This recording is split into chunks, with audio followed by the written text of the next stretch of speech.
in Braamfontein, emergency services officials battling a blaze along the double-decker section in that particular region in Johannesburg. Preliminary investigations suggesting that the fire may have been caused by another incident of cable theft and vandalism. Hasina Gori is our reporter on that story and joins us now live. And Hasina, we're still trying to piece together just the extent of the damage caused there, but there were initial responders to that particular fire. What are they saying?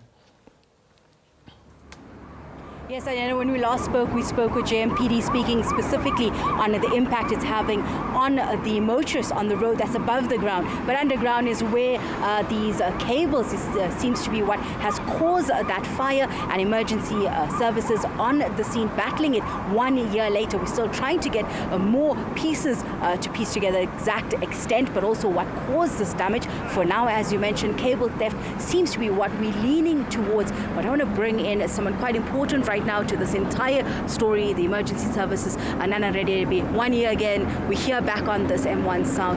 Can you tell us what is the emergency services reacting to today? Earlier this morning, we received a call where there was a lot of smoke on the double-decker. On arrival, firefighters started investigating and saw that it was an underground cable fire.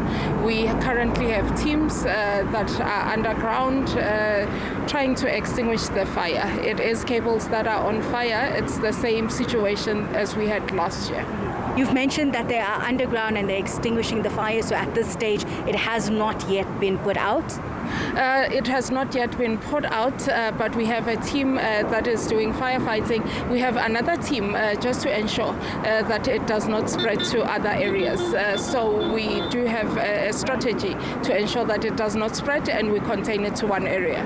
From what we understand, this is only the first step of this entire process that will take place. That once that's done, there will also be tests being done to ensure that the safety for technicians to go underground to then restore the power, which is the cables that are being impacted right now.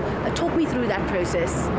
We do have relevant departments that are here. City Power is here to guide us as well. After we're done with firefighting, they'll ensure that they go into their investigations of what had caused the fire, would also be doing preliminary investigations, but as well who would ensure that they give full information if there are any areas that needs to be switched off, and as well we are here also to ensure that there are no flare-ups in terms of the fire reigniting. From what you can tell us right now, how many teams are currently on the ground from EMS, but also would you be calling on other of your regions to respond to the fire?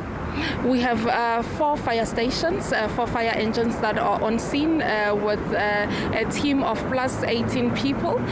We have 2 teams that are underground at this moment, but we still do have another team that is out. So we are swapping the teams just to ensure that everyone going in is safe and they do take breaks, because there's a lot of smoke that they have to deal with, which is one thing that is disturbing for the people that are working underground.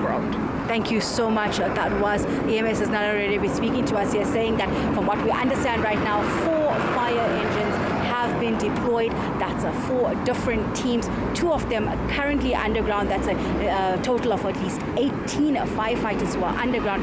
1 trying to put out the fire that caused this blaze that they're currently fighting with, but also to contain the fire and ensure that there's not more flare-ups that take place, but also to ensure that they're able to then go underground and deal with the next step, which would be the restoration of power. From what we understand, City Power has confirmed that many of the areas surrounding Braamfontein have been left without power.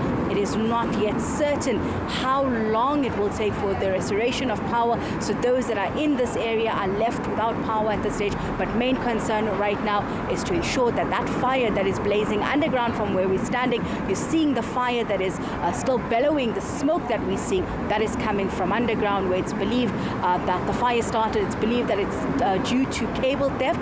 This is a incident that or issues that the City Power has been battling with, that they find that their infrastructure has been vandalized, that they are being impacted, that they're being stolen, and these cause these fires that we're seeing 1 year on, and we're seeing yet again, despite we know City Power has put into place different techniques and tools to curb this theft, but it seems that has not been working. We're hoping to speak with City Power later today.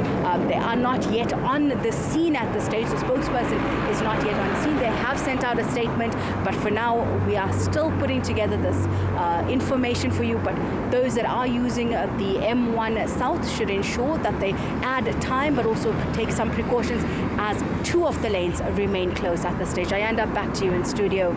Hasina, before we let you go, I wonder if you're able to give us a sense of just how disruptive all of this has been to the flow of traffic there. It is a public holiday. We understand 2 of those lanes have been closed. But my understanding is that there might very well be traffic underneath the bridge as well.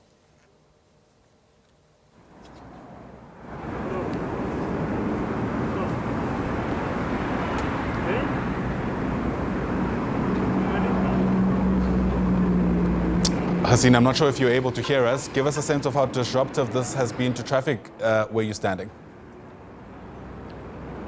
At this stage, traffic is still flowing right now. I think, given it that it is a public holiday and that we're not seeing that peak time traffic that we would normally see, that it is still continuing. There's not really much backlog. Just a few moments ago, they did close off the road just for a few moments to allow for the emergency services vehicles to move. But for now, we're asking my colleague Masabata to give you a sense of just that traffic that is flowing right now.